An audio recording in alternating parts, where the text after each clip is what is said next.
Oh, well, the experiencer journey. I thought I would make a short video about the experiencer journey, how it relates to the hero's journey, ultimately as well, a pitch for a potential documentary / animation or combination of both that we at the Experiencer Network hope to do. This video is really for my fellow teammates at the Experiencer Network, but it may be watched by someone outside of that network, and if that's the case, hello, my name is Connor. Some of you might know me as Oak, and I've been in Experiencer support land for about 4 years now, or over 4 years now. So anyway, Joseph Campbell's hero's journey. Right, so just before I had my hero's journey that got me into doing Experiencer support, I was studying to be an animator. I'd finished my degree just as this all kicked off for me, and I switched to doing Experiencer support and running Experiencer support communities. It was while studying animation that I first came across the concept of the hero's journey. Of course, I think we're all kind of familiar with it almost on an instinctual level, but it was the first time I'd seen it kind of defined, and it was like a silver bullet hit me between the eyebrows. I thought it was fascinating. It really heavily resonated with me on numerous levels. Now, I noticed that in my course there was a number of folks who kind of interpreted this initially as essentially a blueprint to how to write a story for a film or animation, etc. The kind of hero's journey is kind of choking film writers to kind of stick to this blueprint.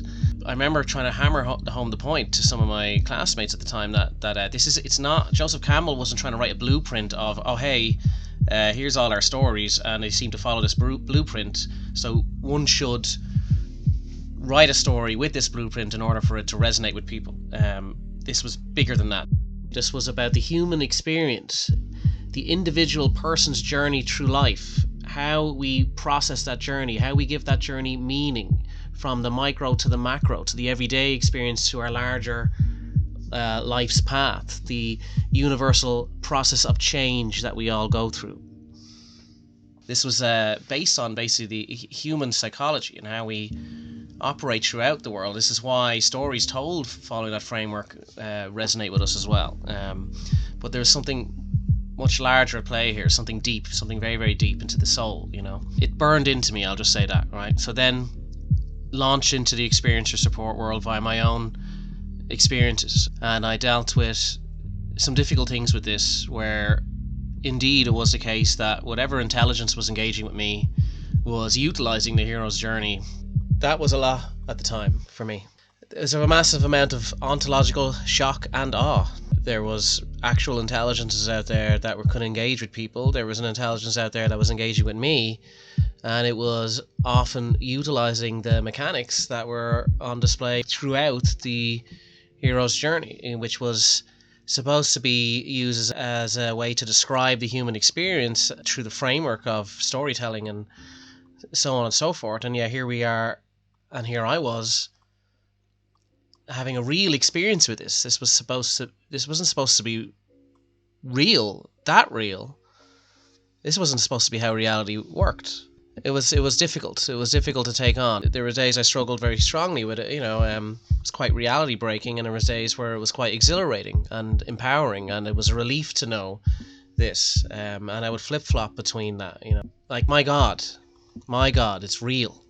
And my God, how do I communicate this idea? How do I communicate that these beings will essentially engage with people in a cinematic fashion? What I also saw was that a lot of the people that were coming to me and the journeys they were going through, you could see the hero's journey throughout it. Now, I will stress, everyone's journey is different, so there's an individual aspect to this, the individual search for meaning with one's own experiences. Talking about Joseph Campbell, sharing the hero's journey ideas to people who are early on that phase, because a huge amount of the experiences that came my way in my support work early on, and continues to be the case, is they've just woken up to all this decade. A lot of it was 2021. So I'm dealing with people at that level of awakening. They've crossed from the ordinary world into the special world.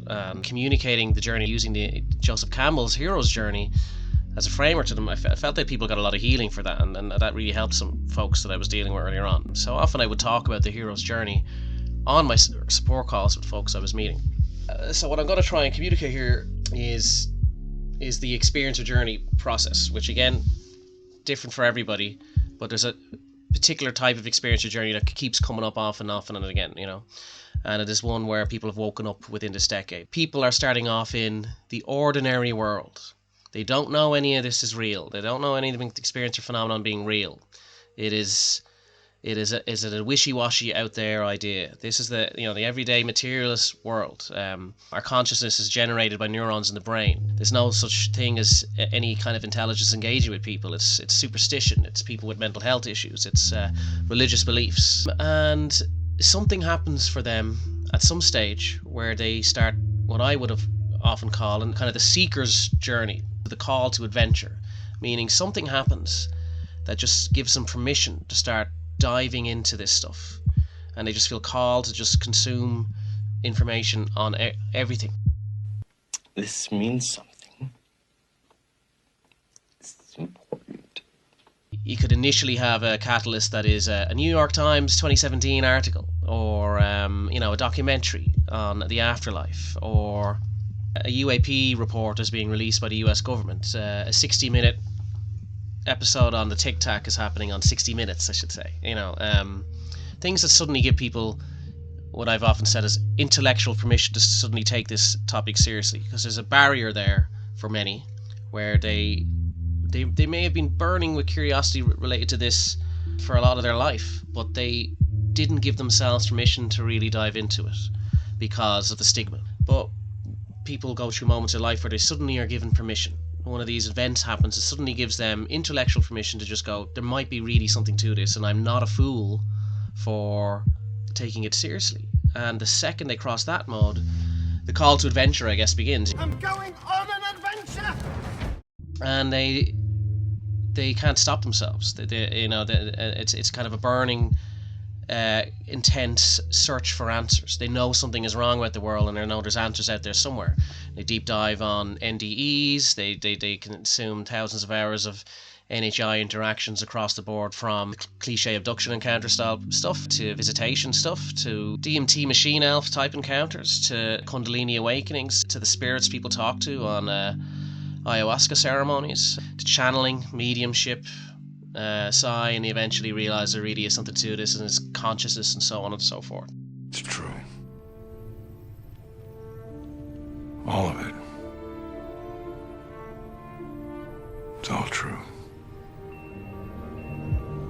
But there needs to be usually a crossing of the threshold, which basically means there's a moment, there's an event where something happens that they know now personally that this is absolutely real. So crossing the threshold is when you have absolutely moved from the ordinary world to the special world, as far as the hero's journey defines it. For us as experiencers, it's we now know this shit is real. The phenomenon is real, non-human intelligence exists, it's interact with our species, consciousness appears to be fundamental, we are more than our bodies, we can exist outside of our bodies, out of body experience is real, psi is real, this is significant for our species, the world we thought we were in, it was a lie essentially, and the world is much more fascinating and reality is much more strange than we were told.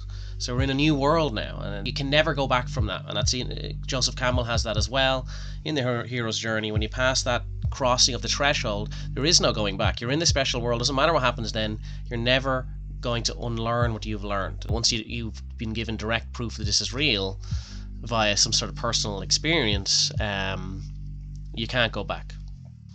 Sometimes they'll have a contact event that's ambiguous, so they don't cross the threshold just yet. There's an uncertainty, there's a challenging of themselves.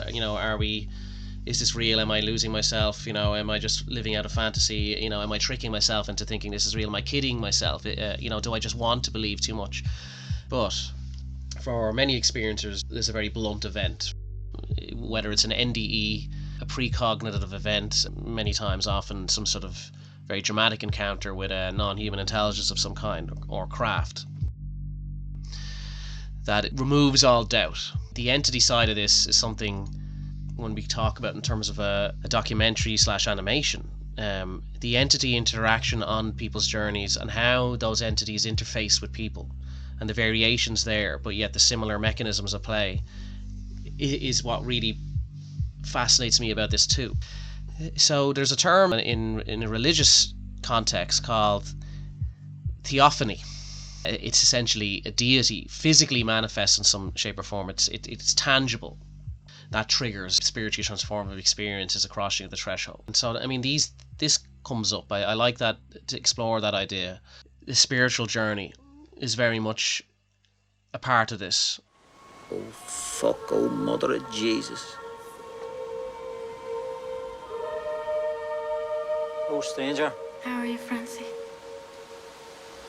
Haven't seen you for a pair of years. It's not that I haven't been thinking about you, Francie. So what are you doing, missus? Still talking to the likes of me? God loves every one of us, Francie. With their experience, it's often the case. It's kind of, hey, reality is not what you think it is. This is real. Wake up to this. And, at the crossing of the threshold, this can be at moments of very difficult circumstances in people's lives. Moments of desperation and crisis. They've lost their way. They're at their wits' end. They're at the bottom of the barrel in so many different ways. Is this what it's all about? Is this all there is? And it's quite fascinating, I find. And I really would love to kind of capture that idea too. It is quite fascinating that this is when this intelligence will suddenly rip into reality of some shape or form and answer the person that no, there is more to life. There is something to this. Self-doubt is rampant amongst experiencers on their journey. And it's quite incredible the amount of people I've met who have, beings that are rooting for them as they go throughout their journey, and people might wake up from a dream experience where the entities engage with them in some shape or form to kind of spur them on, awaken them out of the slumber of self-doubt again. Or it's simply, and very often the case, like, an orb flies over and flashes the light at them in the night sky and telling them, like, you're not alone, you're here, you're on a journey, keep going. Chin up, you can do this. And then it's a case sometimes of showing someone their future and giving them their future experiences to say, where you are right now is not where you're going to be. Keep going. So this is the most fascinating aspect of this, I find. Growing up in the world of man, Buck had learned to listen to their voices.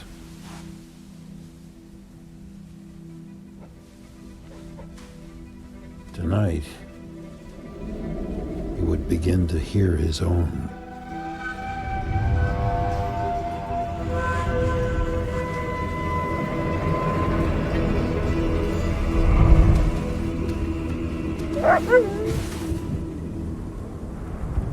People don't get this about the phenomenon sometimes. It's often presented as just this interfering intelligence that is often traumatizing and abusing people and up to no good in some shape or form. And there's a very personal element to this a lot of the time. And the hero's journey is a very personal journey. So one's own journey of meaning, So there's this phenomenon that engages with people in a cinematic way to keep them going on their life's journey. And they may have something they're supposed to achieve, or they may have somewhere they're supposed to go, or maybe they're guided to live in a certain place, or guided to set up something in a certain place. Maybe there'll be an inspirational experience in some kind via a dream or synchronicities that guide them in a certain sense to do something. Usually, again, it's some form of giving back. It's some form of helping those around them. And I've come across many experiencers who've had, you're talking about experiences who've dealt with substance abuse, who've had some sort of deity-like entity burst through their window, glowing all sort of light, and kind of basically presenting them two timelines and saying, if you continue the path you're on here, here's this very dark timeline that you'll end up on, or you have a chance now, here's your final chance, just quit what you're doing and change, and you have this ahead of you. I've seen then other circumstances where experiences are essentially wit's end, suicidal, planning to actually go through with it. One guy was out in the desert and suddenly came face to face with a grey, and there wasn't much of an information exchange. It was just the face to face with a grey. The ontological shock just changed the programming in his consciousness. I mean, it is interesting that whether it's a triangle craft, whether it's a grey or some other form of non-human intelligence, or typical kind of ET presentation, or an angelic being or a deity, of some kind. You know, there's this interruption in the timeline to help someone go onto a new path during an extreme moment. You know, now not all crossing the thresholds are kind of like that, but this comes up. A lot of what I've seen, again back to 2021 Awakening, is they might have their big experience, they're crossing the threshold from studying it, eventually maybe doing it some sort of contact modality of some kind that they initiate themselves, gateway tape, CE5, or just meditation, and boom, some kind of contact experience that tells them this stuff is real. Even though your brother stole my eyes, I see you. I am no one's brother. It is not enough to be the man that never cries, Prince. So I want to talk a little bit more about the meeting the mentor, or the oracle. The various kind of oracles in terms of the experiencer journey. Yeah, you can have a contact event with a being in some shape or form that could serve this role at certain stages of one's journey, and I think people go back to the oracle phase, comes back and forth at various different stages of the journey in many ways. But we see that in the hero's journey too. In many cases, the experiencers might go to a psychic, they might go to get a reading done, they might meet someone who's got more experience than them in the particular experiences they're dealing with, and they quiz them and try and get some answers. A trickster phenomenon can be an oracle as well. You know, sometimes some of the beings that people engage with serve this, usually the trickster, as an oracle mechanic. The oracle thing is quite prevalent throughout, I think, most experiencer journeys regardless. You know, for me, I've met a number of oracles that helped kind of give me both, I learned from, and I got validation that I needed for various aspects of my journey. All challenging though. So there's the oracle meeting the mentor phase. To go back again to the refusing to call phase and how an NHI may intervene in this. I mean, I was past crossing the threshold myself when I had my refusal of the call, and I had one of my most blunt contact events. So, you know, these beings were already engaging me via orbs, spheres of light, craft, or whatever have you. But often, as is the case with the phenomenon, you know, impeccable timing aside, the encounters were more often than not, you know, ambiguous enough that you could dismiss, you know, am I really seeing what am I seeing? Am I just convincing myself that this satellite flashing at me is an intelligence trying to push me along in my journey? It was when I was being asked to run a group, and when I was refusing the leadership role, when I was debating perhaps I can pull off this mission I've been given by just being a fellow community member and not running anything or not taking any lead role in anything.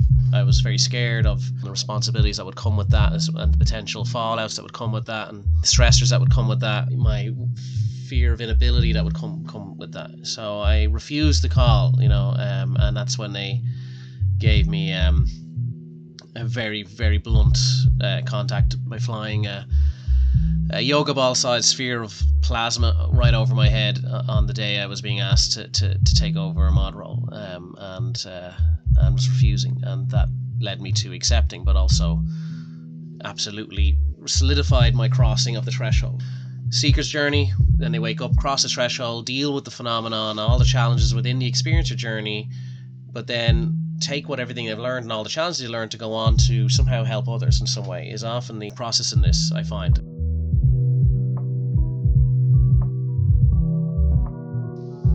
One of the aspects of approaching the innermost cave and then going on to the ordeal and the abyss and facing the shadow self. Often people have to challenge their shadow in various different shapes or forms, in inner work, within meditation, challenging their ego and their self-doubt, imposter syndrome that has been embedded into people for a long time, negative self-talk or negative entity interference, you know, looking at themselves in the mirror. And it's not always easy, and this can come up in other aspects of the experiencer journey as well, outside of meditation and transpersonal experiences there. Even the twin flame world has this too. Often people are meeting their shadow selves via these twin flame situations that seem to present themselves to different experiences. Here is a reflection of yourself and your flaws. And you don't want to see your flaws, but we're going to show you them. We're going to show you them via another person that you're called to be around, or people that come into your world as, you know, tests, allies, and enemies, or even an entity engagement situation. But you have to face yourself and overcome that and grow. There's a continuous analogy about growing. Experiences can even take place in astral settings for folks, you know, and that would be particularly good to capture in terms of animation.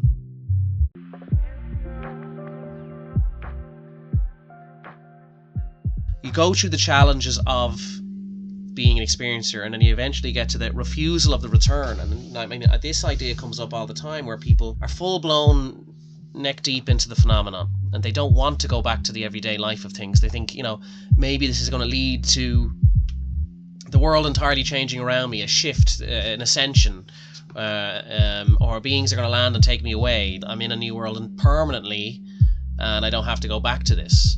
And there's a sense of, no, you have to go back to this, and the refusal of the return. I do not want to go back to this. I want to stay. I want this new world to be entirely encompass everything and remove the old world entirely. I don't want to be in the old world. How can I be in the old world when I know what I know? This does come up quite a lot. But no, you do have to go back, and this is the road back home, and this is also the return to the village, with the knowledge you've learned. You have learned all this, so now you go back and try to integrate, because a lot of it is spiritually transformative experiences, and you've examined your shadow self, grown as a person and all that, understand that there's more to the world around you than you thought there was. Apply those ideas now to your everyday life. Apply those ideas to your family life, your work life, your friendships, and your interpersonal relationships especially, is what always seems to be quite important with this. And as well as the nature and how you care for things around you. That's the idea. So then you become the master of two worlds. Returning with a special knowledge and being the master of two worlds. Living as the experiencer while also in the everyday world too. And that is the big challenge. So then they're able to integrate their experiences and manage being in the everyday life. Again, experiencer journey regarding what we see with the experiences that we support in our communities and so on and so forth. Call to adventure, catalysts of some kind, articles sometimes gives them intellectual permission to investigate things. This means something, this is important. All of that journey is there, along with the government whistleblower releases. And every time there's a new whistleblower, it triggers this. And then that can result, that seeker's journey, the call to adventure, can result in then, and often does for the folks that come our way, an experiencer event, an event that caused them to cross the threshold, and now they meet us, they need support, so on. So capturing this in animation, documentary animation style, there was a particular animation that very much called to me that I saw years ago, that I was rewatching then as I was going through my awakening. And it's very poignant. It's called Abductees from 1995 by Paul Vesters, based on Bud Hopkins' interviews with abductees that he's worked with. And it's a beautiful animation, and it mixes stylized interviews with the abductees as they narrate some of their experiences. And so you have some shots of them talking, and then it's mixed in with hand-drawn animation with various styles of completion of the experiences they're having. Now, this really, really stands out to me. I think it's beautiful. I think it's that kind of level of animation takes a long time. It's not easy to do that kind of hand-drawn stuff. However, some of that kind of stuff might be the only way to present some aspects of the things people see, these visions that experiencers get, the communications, the telepathic communications beings give sometimes are very cinematic, if you will. I couldn't get over how cinematic these beings present information to people with symbolism that you could almost only capture with skilled animation. The visions that people are given, the communications, the telepathic dialogue people are given in their interaction with NHI, to capture that with animation, I think would really capture an audience, connect to what the experiencers are going through. That hero's journey, that experiencer journey is captured very well there. If we can illustrate the fantastical nature of how some of these experiences are presented to people, reality smashing stuff. It can be harder to capture that skillfully in 3D than in 2D. 2D gives you a lot of breathing room to work with these kind of stuff. I don't think we need to rigidly stick to every aspect of the hero's journey, but that should be captured within our idea, the experiencer journey itself, but also just the way these beings communicate to people at poignant moments in their lives. That's what was so shocking to me throughout my whole stuff, talking to people and what was going through, is, my God, the stuff we've seen in movies and TV shows where some sort of entity comes in and intervenes, breaks reality to intervene. And this is actually happening in real life. This is happening to people. This really is real. This is happening to people within life. That is the thing that excited me so much. It was so shocking. It also traumatized me a bit for a period of time. I had a bit of PTSD over it, but it's wondrous ultimately. And to try and hammer that home to people that like this is happening to people. This, you know, it is, and it's just fascinating that the phenomenon. Like, I couldn't believe it at one stage. It's like the phenomenon is behaving to me like a, you know, director of a movie, and you know, interfacing with my life at cinematic moments. Like, you know, it's just like this is like, what is going on? What's the chicken and egg with this, you know? And it's the same for a lot of other folks I've worked with. I would love to try and communicate that idea to the general public, that there is an intelligence that engages with people, and either it emulates intentionally the hero's journey, or there's been this kind of marriage between the psychology of the hero's journey, what Joseph Campbell was touching on, with how the phenomenon is engaged with us and our entire species in this way. You know, the phenomenon engages with the collective species in the same manner, the hero's journey kind of framework. Right, I think I've talked about this enough. All right, hopefully I can cut this down now. All right, all the best. Looking forward to more chats, and this is a rough cut of these things. Looking forward to fleshing it out more. All right.